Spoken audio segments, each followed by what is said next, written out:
Whenever I hear someone shit talk Highguard, the most frequent word I hear is boring. Right team, there's one respawn left. Make it count. My well-rounded team, Atticus and Condor, is initiating a raid right now. But how exactly does the defensive warden Kai raid something? Spotted some movement. Marked it. I'm down. Grenade out! Creating a wall from ice! You shot it! You need to leave! Taking damage! Team, our tower is down. No more respawns. No one's left. Just you. You've got this. Opening fire!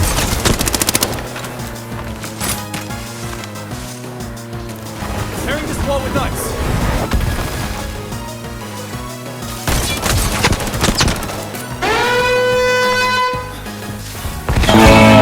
Down. Ice wall up. Light work, no reaction. The bomb's been planted. Let's defend.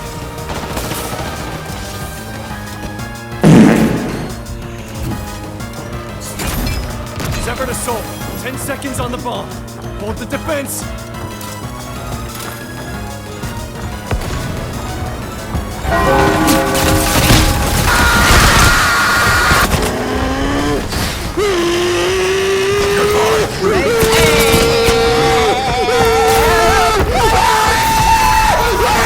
Great team. Keep it going for the next one. What you just watched was my second game of Highguard and of Kai. Despite all the fun you just watched me have, everyone hates this game. But not me. Highguard is a lot of things. Maybe too many things, yes, but first and foremost, it is a team-based shooter. I won't refresh you on the genre. It feels like 70% of video games in the modern day try to be exactly that. How does Highguard compete in this overstuffed market? Well, here's the obligatory thesis statement.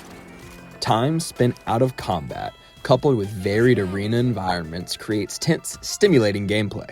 So, the average gamer complains that Highguard is too slow and too spread out. But I know of a dramatically successful game that takes its time in a similar way. When I actively played it, the average League of Legends game took, on average, 20 minutes to complete. Though this was seriously attributed to always having one doe-eyed troglodyte on your team who always refused to surrender at 15. As it stands, my 3 Highguard games have taken 10, 23, and 28 minutes. How did these games fill all that time that they're taking up? Pacing is important in every game you play. It's why Terraria is a masterpiece, it's why Marvel Rivals always causes hypertension, and it's why I'll literally never finish Elden Ring. Highguard's pacing isn't fast, it's decisive.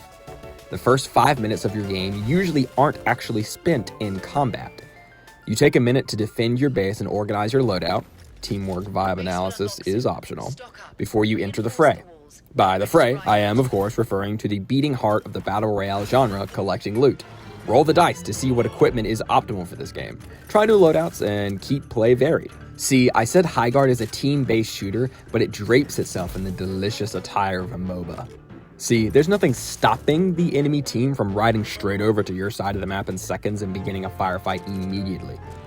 However, it would be unwise to spend your first action of the game charging at an opponent who is now, as of recently, better equipped than you. So both teams typically skulk around the map, gathering currency and items to prepare for the big event, controlling the shield breaker. Why do they do that, you ask? Well, the shield breaker is an epic as hell fantasy sword that enables the user to start a raid. That's what you saw at the beginning of the video. This is actually what drew me to the game. This attack-defend style of gameplay really waters my classic TF2 roots. From here, the gameplay is simple. Classic controlling of space. Can you prevent the enemy team from walking into your base? You get another chance to contest the shield breaker. Can't hold your own against the enemy forces? Well, game over. There's always next round. Here's my classic closing metaphor. In Highguard, time to kill is quite low. This keeps gameplay swift and decisive. However, respawn time is a bit heftier than usual. This keeps things tense and hectic. Use it for cover. Alright, congratulations. I've gifted you a doctorate in one of the hottest topics in the gaming scene right now. I'm pretty sure even Moist Critical made a video about it, so you know it's a big deal. Why should you care? And why are you still watching this video? Listen, I'm not saying Highguard is great. The lore and the flavor are disappointing, and you can tell this game is from a AAA studio because the game launched with more microtransactions than weapons. But here are my thoughts on the 3v3 game mode in the form of some wise words of wisdom from the eternally genius Uncle Dane. The soldier was trying to market guard and the engineer dominating him. The spy was going for a stair stab for the 5th time in a row. The engineer was AFK, and the scout, well, he was still back there messing with the backline. But it wasn't for the team, I can tell you that. He was just doing that because it's funny. This is TF2. In my experience, which right now adds up to 5 rounds of casual play, Highguard possesses 3 caveats that make it much more entertaining than everyone wants you to believe. Number 1, time to kill is low and only gets lower. In the opening clip of this video, I 3-shot an opponent of mine with a common weapon. This game borrows loads from Apex Legends and has a similar relationship with time to kill. Weapons get dramatically stronger in the late game, oftentimes simply shooting twice, which allows you to dispatch your opponents with swift ease. Handling your opponents in such a way is very conducive to 1v3ing, of course, skill permitting. Number 2, round-based objectives allow for chances to adapt. Do you know what true despair is? Playing League of Legends. But more specifically, playing League of Legends and hearing your bot lane get double-killed before the first wave crashes. This damage, irreversible. The enemy team will have a numerical advantage for the rest of the game, and you had, and get, no say in the matter. Roll bad teammates, GG, go next.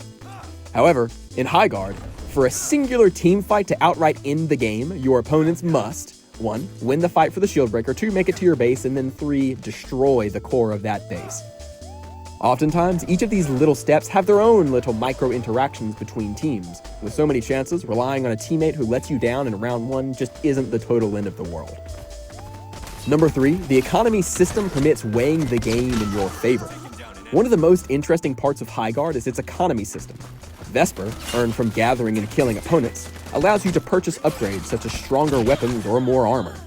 Highguard departs from the shooter idea of every round starts on near equal footing. The factors that determine victory are skill and environment, and allows you to play your way to a numerical advantage. Smart players can optimize and streamline this process to shift the weight of the round itself in their favor. This allows your strength in-game to rest on something other than the aim of your healers. In conclusion, Highguard is many things. It's brave for being many things, and I appreciate its attempt to evolve into some genre-bending Frankenstein instead of just another battle royale or hero shooter. Like Rainbow, you're highly invested in your life.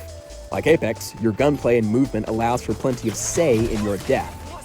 And, if truly nothing else, the game allows you to freely disconnect after you get a lever on your team, so you're winning just so long as you don't go play League of Legends.